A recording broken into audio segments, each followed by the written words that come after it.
ಇದೇ ವಿಚಾರಕ್ಕೆ ಸಂಬಂಧಪಟ್ಟಂತೆ ಮಾತನಾಡುವುದಕ್ಕೆ ಗಿರೀಶ್ ಕಾಸರವಳ್ಳಿ ಅವರು ದೂರವಾಣಿ ಸಂಪರ್ಕದಲ್ಲಿ ಸಿಕ್ಕಿದ್ದಾರೆ. ಸರ್ ನಮಸ್ತೆ. ನಮಸ್ಕಾರ ಸರ್, ಎಸ್.ಎಲ್. ಭೈರಪ್ಪ ಅವರು ಇವತ್ತು ನಮ್ಮನ್ನು ಅಗಲಿರುವಂಥದ್ದು ನಿಜಕ್ಕೂ ಕೂಡ ಇದು ಸಾಹಿತ್ಯ ಲೋಕಕ್ಕೆ ತುಂಬಲಾರದಂತಹ ನಷ್ಟ. ಏನು ಹೇಳ್ತೀರಿ ಸರ್? ನಿಜವಾಗಿಯೂ ದೊಡ್ಡ ವಿಷಾದದ ಸಂಗತಿ. ಬಹಳ ದುಃಖ ಆಗ್ತಾ ಇದೆ. ಕನ್ನಡ ಸಾಹಿತ್ಯ ಇತ್ತೀಚಿನ ದಿನಗಳಲ್ಲಿ ಕನ್ನಡ ಸಾಹಿತ್ಯದಲ್ಲಿ ಅತ್ಯಂತ ಮೌಲಿಕವಾಗಿಯೂ ಆಗಿ ಜನಪ್ರಿಯವೂ ಆಗಿದ್ದ ಲೇಖಕ ಅವರು.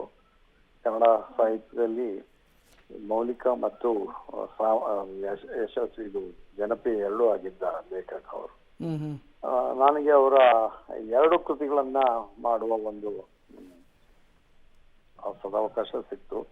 ಅವರ ಎಲ್ಲ ಕೃತಿಗಳನ್ನ ನನಗೆ ಬಹಳ ಇಷ್ಟವಾದ ಕೃತಿ ಗೃಹಭಂಗ. ಹಾಗಾಗಿ ಆ ಗೃಹಭಂಗ ಅನ್ನೋ ಒಂದು ಸೀರಿಯಲ್ ಆಗಿ ಕೂಡ ಮಾಡಿದೆ. ನಾಯಿನೇಳು ಆಧರಿಸಿ ಒಂದು ಸಿನಿಮಾ ಕೂಡ ಮಾಡಿದ್ದೆ. ಆ ಸಂದರ್ಭದಲ್ಲಿ ಅವ್ರ ಜೊತೆ ತುಂಬಾ ಒಡನಾಟ ಇತ್ತು. ತುಂಬಾ ಜನ ಹೇಳಿದ್ರು ಬಹಳ ಸ್ಟ್ರಿಕ್ಟ್ ಇದು ಅಂತ ಹೇಳಿ. ಹಾಗೇನು ಆಗಿಲ್ಲ. ತುಂಬಾ ಚೆನ್ನಾಗಿ ನಮ್ ಜೊತೆಗೆ ಬೆರೆತರು. ಶೂಟಿಂಗಿಗೂ ಬಂದಿದ್ರು. ಗೃಹಭಂಗ ಶೂಟಿಂಗ್ ಮಾಡ್ತಾರೆ. ಒಂದ್ ದಿವಸ ಶೂಟಿಂಗಿಗೂ ಬಂದಿದ್ರು. ಒಂದು 2 ದಿವಸ ನಮ್ ಜೊತೆಗೆ ಇದ್ರು, ನೋಡ್ಬೇಕು ಅಂತ ಹೇಳಿ.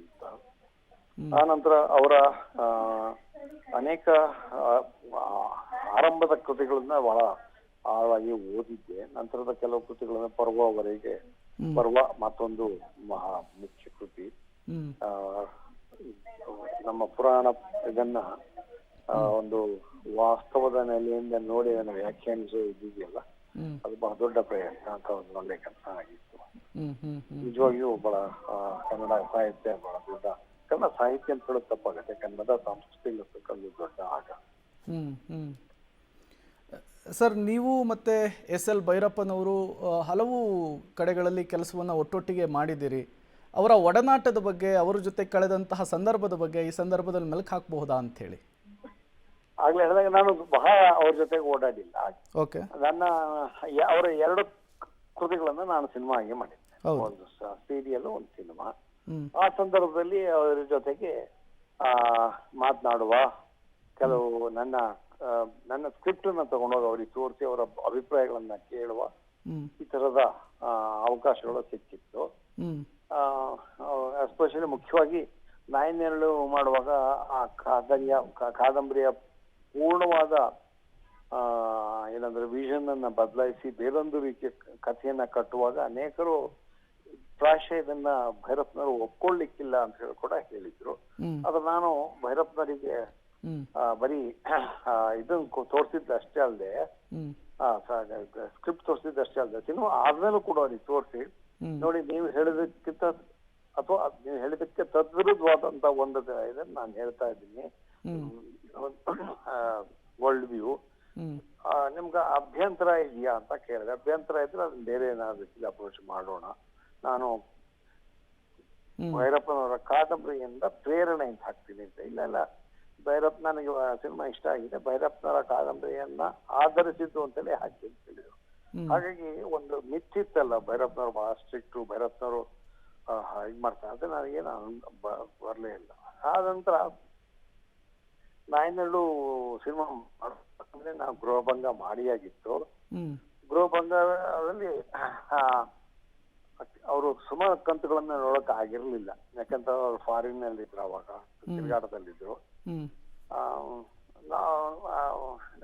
ನಾಯಿನೇಳು ಪರ್ಮಿಷನ್ ಕೇಳೋದಕ್ಕೆ ಹೋದಾಗ ಅವ್ರು ಒಂದೇ ಮಾತು ಹೇಳಿದ್ರಿಂದ, ನಾನು ನೋಡಿ ಗೃಹಭಂಗ ಸೀರಿಯಲ್ ಬಗ್ಗೆ ಬಹಳ ಒಳ್ಳೆ ಅಭಿಪ್ರಾಯ ಇದೆ, ನಮ್ಮ ಮನೇಲೂ ತುಂಬಾ ಒಳ್ಳೆ ಹೇಳಿದ್ರು. ಹಾಗಾಗಿ ಕಾಸರವಳ್ಳಿ ಅವರ ಇದ್ರ ಬಗ್ಗೆ ನಂಬಿಕೆ ಇದೆ, ಮಾಡ್ಕೊಡಿ ಅಂತ. ಆಮೇಲೆ ಶೂಟಿಂಗ್ ಟೈಮಲ್ಲಿ ಅವ್ರು ಬಂದಿದ್ರು. ಗೃಹಭಂಗ ಶೂಟಿಂಗ್ ಟೈಮಲ್ಲಿ ನನ್ನ ಜೊತೆಗೆ ಇದ್ರು. 1-2 ದಿವಸ ಶೂಟಿಂಗ್ ಹೇಗೆ ಆಗತ್ತೆ, ಏನೆಲ್ಲ ಆಗತ್ತೆ ಅಂತೆಲ್ಲ ಗಮನಿಸಿದ್ರು. ನಮ್ಮ ನಿರ್ಮಾಪಕರು ಸೌಂದರ್ಯ ಅವರ ಅಣ್ಣ ಮತ್ತು ಮಾರುತಿಯವರು, ಅವರಿಬ್ರು ಬಹಳ ಖುಷಿ ಪಟ್ಟರು ನಮ್ಮ ಜೊತೆಗೆ ಇದ್ದಕ್ಕೆ.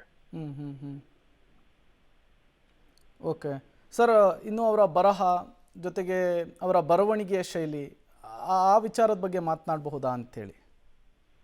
ಅವರ ಬರವಣಿಗೆ ಶೈಲಿ ಅಂತಂದ್ರೆ ಈ ಒಂದು ತರಹದಲ್ಲಿ ನಮ್ಮ ಓದುಗನನ್ನ ಮನಸ್ಸಿಗೆ ನಾಟು ಹಾಗೆ ಅವರು ಬರೀತಾ ಇದ್ರು. ಒಂದು ಆ ನಂತರ ಘಟನೆಗಳ ಮೇಲೆ ಇದನ್ನು ಬೆಳೆಸ್ತಾ ಇದ್ದಾರಲ್ಲ, ಅದು ಬಹುಶಃ ಅವರ ಜನಪ್ರಿಯತೆಗೆ ಕಾರಣವಾಗಿರಬಹುದು.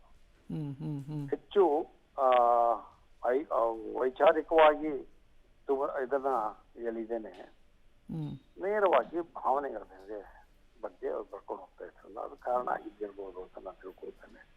ಬಹುಶಃ ಅವರ ಸಾಹಿತ್ಯದ ಬಗ್ಗೆ ಮಾತನಾಡೋದಕ್ಕೆ ಸಾಹಿತ್ಯ ವಿಮರ್ಶಕರ ಅಗತ್ಯ ಇದೆ. ನನಗೆ ಆ ತರಹದ ಒಳನೋಟ ಇಲ್ಲ. Okay thank you sir. ಇಷ್ಟೊತ್ತು ಪಬ್ಲಿಕ್ ಟಿವಿ ಜೊತೆಗೆ ಮಾತನಾಡಿದ್ದಕ್ಕಾಗಿ. ಇದು ಖ್ಯಾತ ನಿರ್ದೇಶಕರಾದಂತಹ ಗಿರೀಶ್ ಕಾಸರವಳ್ಳಿ ಅವರ ಮಾತು.